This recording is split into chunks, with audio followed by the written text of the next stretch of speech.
Who on earth do we think we are? We sure get the most out of nature. Drag someone out of the past and they would be dumbfounded over how we live. They couldn't begin to explain how everything's done. What's even more amazing is how many of us could explain much of it to them. Do you know how plastic, aluminum, or polyester are made? What is electricity? Where does the gas come from that heats our homes? Forget the fancy stuff. Where's our food grown? Where does our water come from? We're so far removed from the sources of our lifestyle that it's acceptable to not have the slightest idea how anything happens. More interestingly, we're paying very little attention to the impact it all has on nature, the source of everything we need and want. Well, guess what? We have quite an impact. In fact, nature is hinting that we need to change our ways. All of us. We're all responsible through the choices we make at home, at work, in the supermarket, when we vote.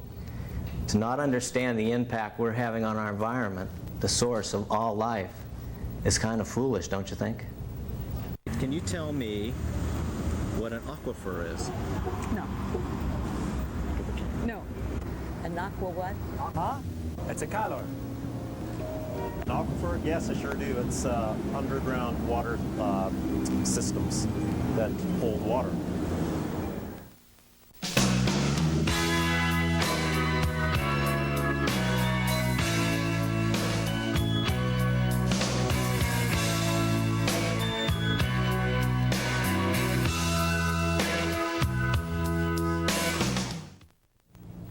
Ozone is a natural layer of gas in the upper atmosphere that screens out the sun's harsher ultraviolet rays. CFC's chlorofluorocarbons is a gas that we've created to use in our refrigerators, industrial cleaners, and the air conditioners in our cars. The conflict is this. Our CFCs could be destroying nature's ozone layer, contributing to global warming, increased smog, and exposing us to the ultraviolet rays that can cause skin cancer and cataracts. The people at the DuPont Corporation are major manufacturers of chlorofluorocarbons. The good news is that they are developing a product for the future they call SUVA that has low or no potential to deplete ozone. They're also working on something to replace the CFCs escaping this very moment from our present refrigerators and the air conditioners in our cars. Well, there's good news along the coasts of America. The people at the National Oceanic and Atmospheric Administration have found that chemical contamination has improved along our shores.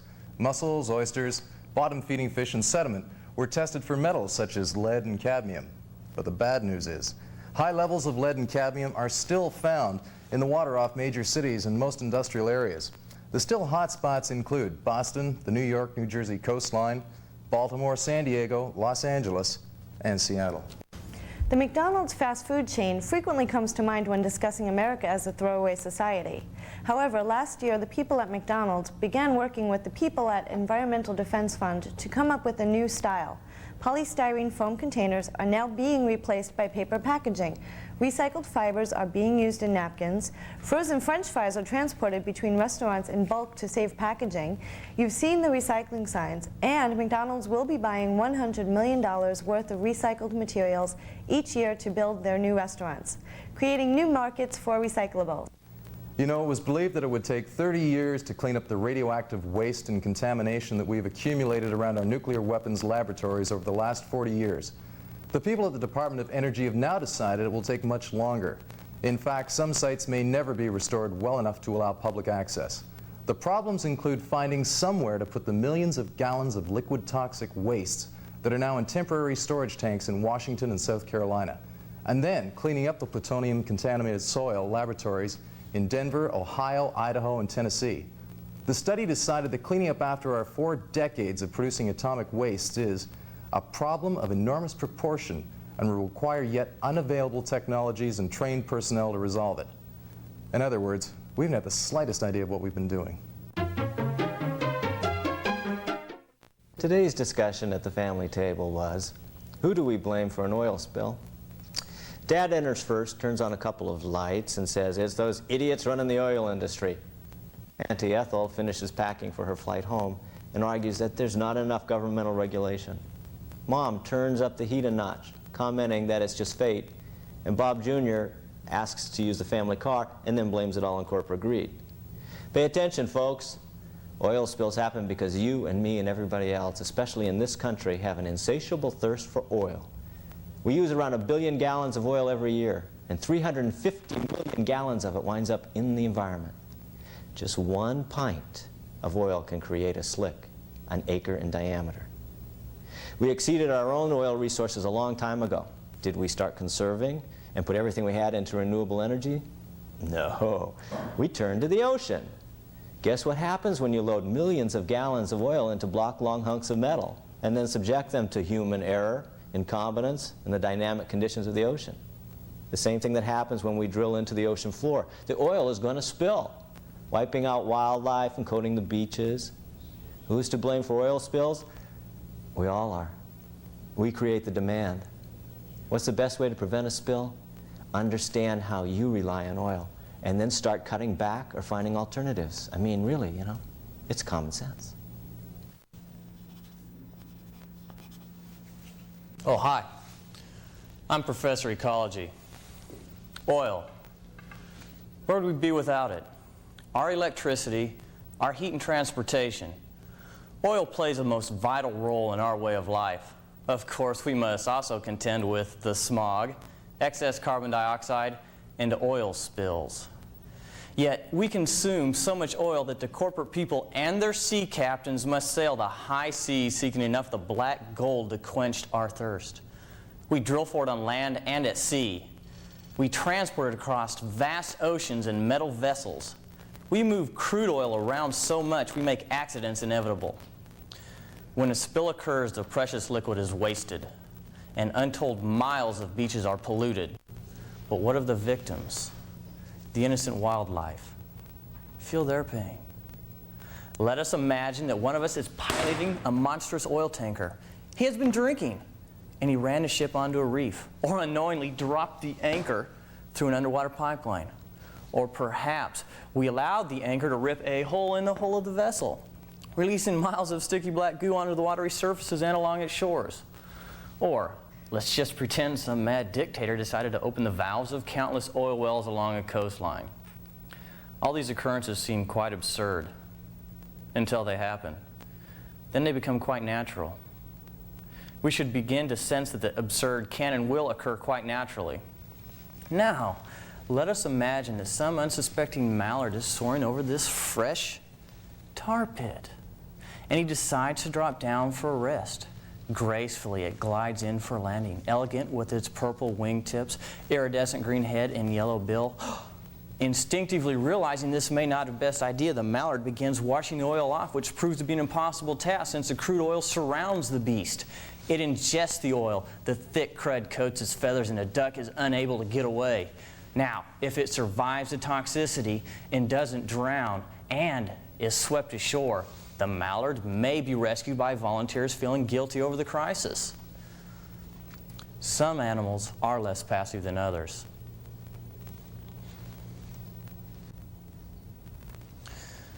Now begins the resurrection. We start with a blood test to gauge its health and ability to withstand washing. Then comes a dose of charcoal mixture to filter any of the crude oil that it may have swallowed. Now you must assume that it's dehydrated from ingesting so much crude oil, so we force a rehydration solution down its throat.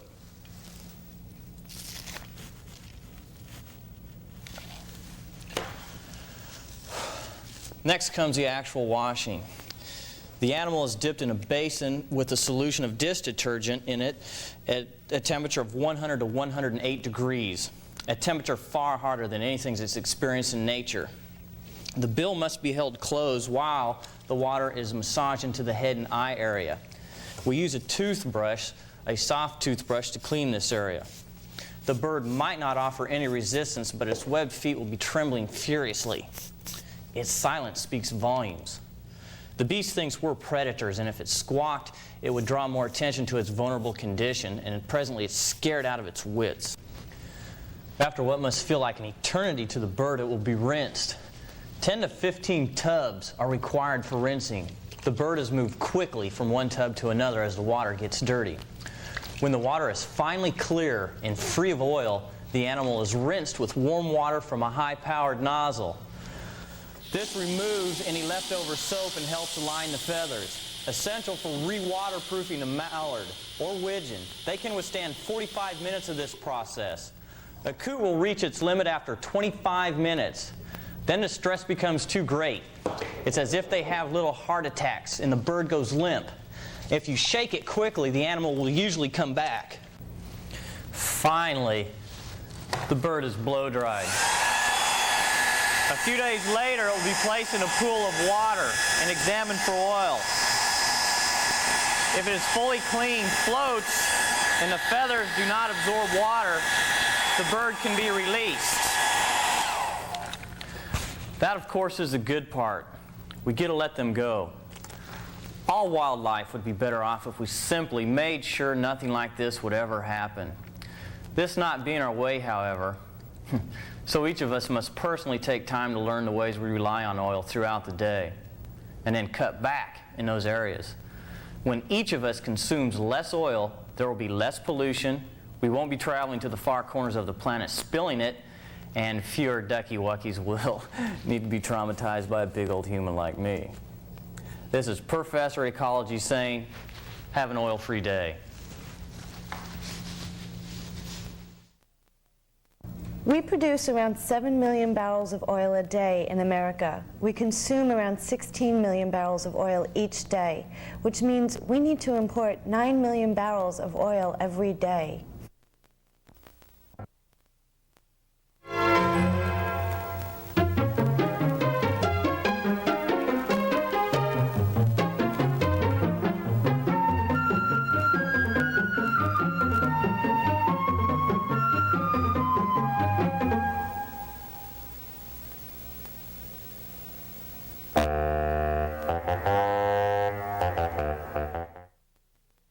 Aquifer, a noun.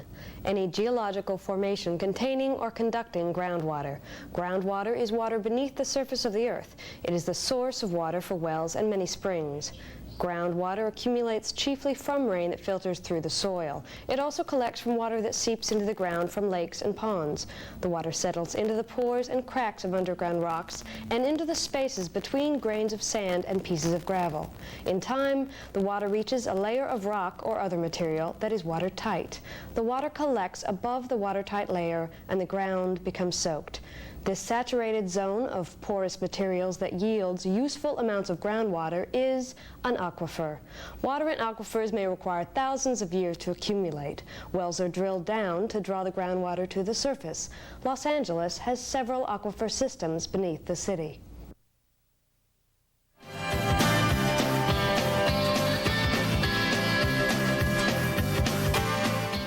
When I turned on a faucet, I just assumed water would come out. It didn't matter where I was, at home, at work, in a hotel, a public restroom. It always worked out. Sometimes I'd wonder where the water came from and how it reached wherever I wanted it, but not too often. It's an easy thing to take for granted. The drought has changed all that, however. If you think about it, fresh water has only a few sources: groundwater, a river, lake, or stream, all of which rely on rain or melting snow, neither of which happens very often around Los Angeles. In fact, nature designed most of Southern California as a desert. When it does rain, it usually comes in deluges, and we route the runoff along cement channels and on out to sea before anything helpful can soak in. In its natural state, Los Angeles local water sources can support 600,000 to 700,000 people. That's a lot of people. The trouble is, more than 7 million of us choose to live here. That's 7 times more people than nature figured on. So where's all our water coming from? Not from anywhere around here. Southern California imports 2/3 of our water. LA got by on its rivers, groundwater until the turn of the century, when the railroads made it easier for the rest of the country to move here. It was obvious there wasn't going to be enough water, so we decided to go get it elsewhere. We started with the Owens Valley, Inyo County, on the eastern side of the Sierra Nevada mountains, where some 20 streams flow into the Owens River. Los Angeles bought over 300,000 acres from the ranchers in the valley to get the water rights. In 1913, they finished building the concrete-lined LA Aqueduct. The water flows by gravity 215 miles, passing through 142 tunnels into the Los Angeles Reservoir in Sylmar. It turns out, though, that this wasn't enough, of course. The city just keeps growing. One hot summer evening around 1930, we heard the running water of the Colorado River over 200 miles away. We'd reached that far north for water, why not go east as well? By 1941, we'd built the dam creating Lake Havasu and completed the Colorado River Aqueduct running 242 miles from Lake Havasu to the Lake Matthew Reservoir near Riverside, which breaks down to 92 miles of tunnels, 63 miles of canals, 55 miles of conduits, and 29 miles of inverted siphons, whatever they are. That still wasn't enough. We'd gone north again a year earlier to the streams feeding Mono Lake.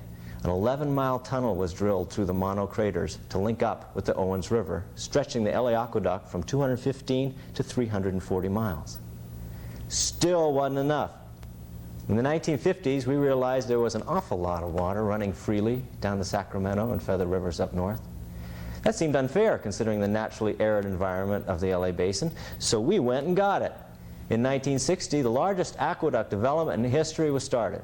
By 1973, 580 miles of aqueducts brought water from the San Joaquin, Sacramento Delta to Castaic Lake and Lake Paris through the California Aqueduct. It and the Great Wall of China are the only two man-made structures that can be seen by astronauts orbiting the Earth. So, we have our long fingers in the pockets of counties, even other states all over the West, lifting their water. It's still not enough, and it's causing trouble.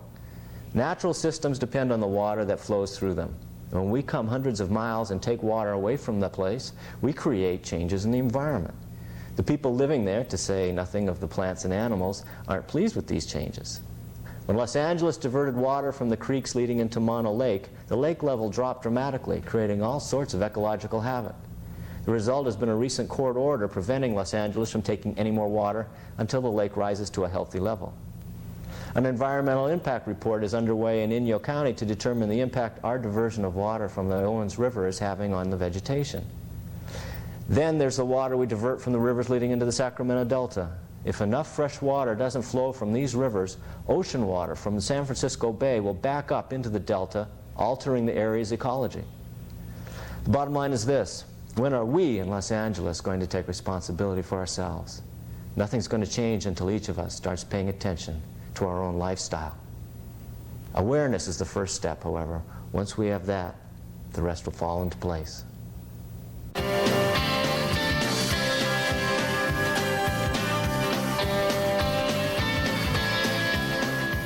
I boil water on my stove when I need to do washing with hot water, because it takes my hot water so long to become hot that I don't want to waste the water. So I just do that in a little 6-cup coffee pot. I turn off the tap when I'm brushing my teeth. I turn it off when I'm soaping myself with the shower. I use restrictors in the faucets in the shower head. And watering the lawn, I use it very sparingly. I don't water the lawn every day like I used to every other day. Do you have a lawn? Yes. And how often do you water your lawn? We don't water the back. That's our sacrifice to the system here. And the front lawn, 5 minutes every other morning. All right, thank you very much. That's it. Got it. And you're not using this. Well, our first national energy plan in more than 10 years has been submitted to Congress by the President. The legislation encourages the development of nuclear power, more electricity, and drilling for oil along Alaska's last protected coastline. In fact, 1.5 million acres in the Arctic National Wildlife Refuge. Conservation? Alternative, cleaner energy sources? No, I think bigger and better is our theme.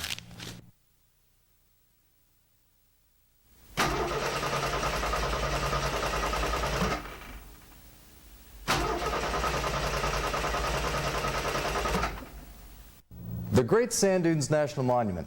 55 square miles of sand dunes, among the largest and highest in America, located in Colorado, hundreds of miles from any ocean or desert. Now, many experts believe groundwater is what holds the sand dunes together. The largest landowner in the area is the American Water Development Company. Now, the people running this group want to pump millions of gallons of groundwater from beneath the dunes and sell the water to the city of Denver, 150 miles away. So, we risk a natural wonder so that a small group of people can profit because a larger group of people are overdeveloping their own water resources? Well, anyway, the National Park Service, conservation agencies, and local farmers are filing a lawsuit to stop this action. The people at Disney are developing a new amusement park in Southern California, and the environment is playing a major role in the planning process. For instance, enough water must be provided to fill a 6-acre lake and care for all the usual Disney gardens.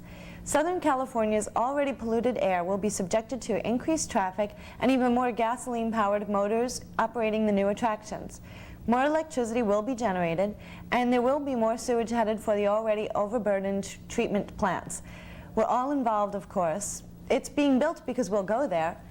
It may be fun, it may be profitable, but is it really necessary in an overdeveloped ecosystem?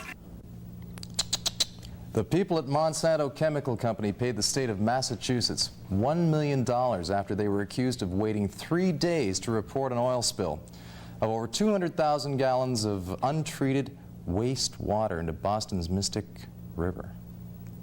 Not good. A man living in Malibu, California was charged with illegally grading his property and then using a bulldozer to dump tons of soil and debris, including asphalt, into the Los Flores Creek. He received nearly $7,000 in fines and will spend 18 months in jail. Oh, man gets 90 days plus fine. A businessman will also be spending time behind bars and pay a $25,000 fine for transporting hazardous waste from Los Angeles to Mexico. Nearly 50 drums of cyanide electroplating solution were abandoned outside the man's business in Mexico. Identifying labels had either fallen off or faded away. The man is the first person convicted and sent to jail under a California law prohibiting the transportation of a hazardous waste to a foreign country.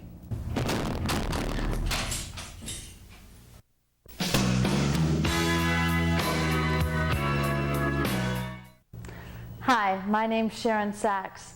You know, there are groups for and against everything nowadays, and it's our way of staying cool without having stormtroopers in black boots doing it whether we like it or not. Take the movies, for example. If you're against violence, pornography, or racism on the silver screen, simply go nonprofit, ask for lots of money, and start bitching really loud. I'm starting a group of my own.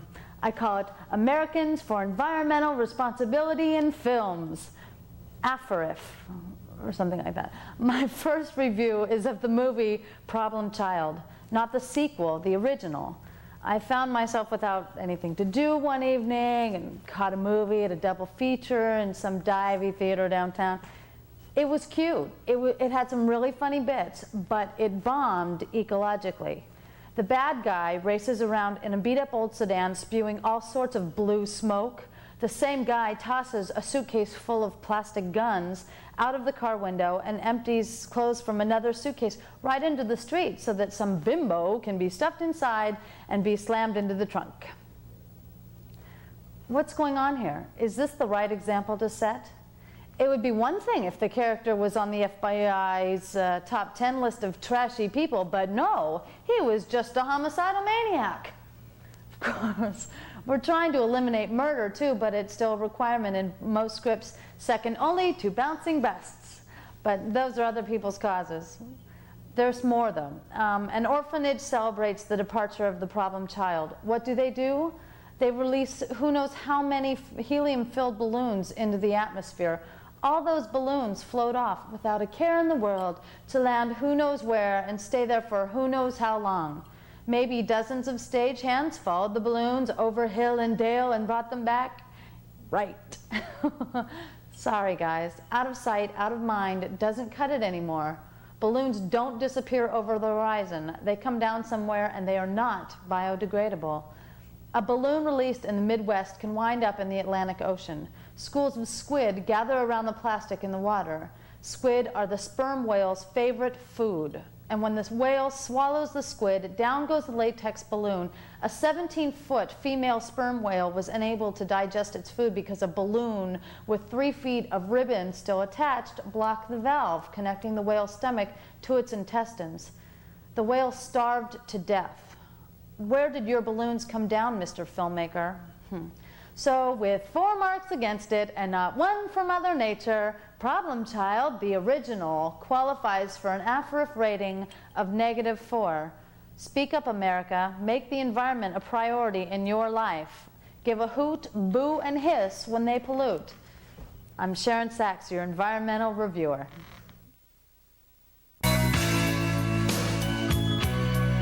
George Bush celebrated the 4th of July in a ceremony at Mount Rushmore National Park.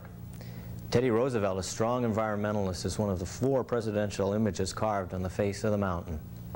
Old Rough and Ready's eyes of stone must have rolled as fellow President Bush signaled, and who knows how many helium-filled balloons towing a 7,000 square foot American flag rose majestically into the atmosphere to fall untended and forgotten somewhere in the Black Hills of South Dakota, or maybe Indiana, Virginia, the Atlantic Ocean. The Space Shuttle Discovery made a trip into space recently, and one of the crew's tasks was to discharge 60 pounds of rocket fuel from an orbiting canister. And observe this space spill as part of a project to develop sensors used in tracking and destroying enemy missiles. Well, I guess we're not spilling enough fuel accidentally here on Earth. No, we're going to do it intentionally now in space. By the way, who are these enemies they keep referring to? Cow belches tied to global warming. 3 Washington State University scientists will study how much methane gas cows and other cud-chewing animals produce when they belch. Methane gas is believed to be a key factor in global warming. Livestock produce about 15% of all methane gas. Hundreds of cows will be fitted with backpacks holding a gas monitor connected to a tube placed near their mouths.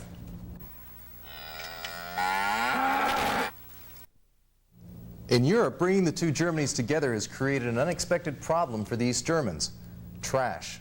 10 times more cardboard, plastic, paper, cellophane, glass, and tin. The culprit? Western product packaging. German distributors of these new products are being told to take back any packaging that customers return to them. As we grumble, mumble, and moan our way into a harmonious relationship with nature, we will lose jobs causing conflict with the environment, and creating jobs in new fields protecting the environment. Environmental work is one of the nation's fastest growing fields. Oil spills, limited landfill space, air pollution, contaminated soil, and water are nasty topics. But they have created a need for environmental engineers, solid waste managers, geologists, chemists, laboratory technicians, recycling specialists, environmental lawyers, forklift operators, and truck drivers. Packaging experts have virtually guaranteed employment, and experts in all the regulations we now must consider will always be needed. And there's always the intangible reward of spending our working days enhancing the environment rather than watching it waste away. Which is a good place to say goodbye. Think about it. It isn't faceless corporations and governments causing the problems in nature. Each one of us is responsible through the choices we make every day. Wherever we are, our reach extends well beyond our fingertips. Know how far that reach goes.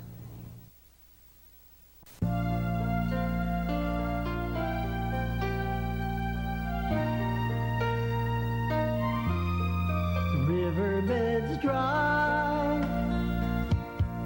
the wind blows dust, it settles on the plow, mixes with the rust. Jungle bird sings, watches from his nest. Sleepy jaguar turns his eyes to the west. When it rains on the river,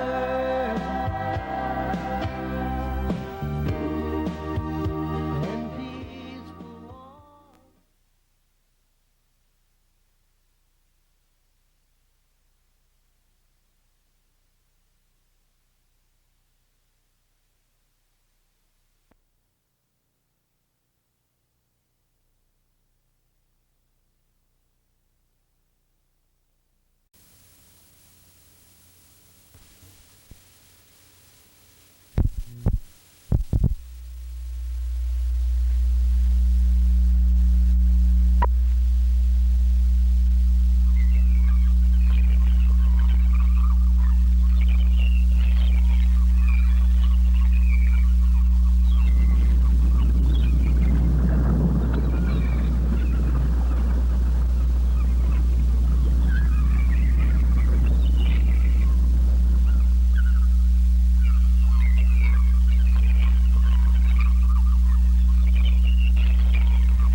16, bearing 722. Have a bounty that's on down. One corner, man. What's the good, man?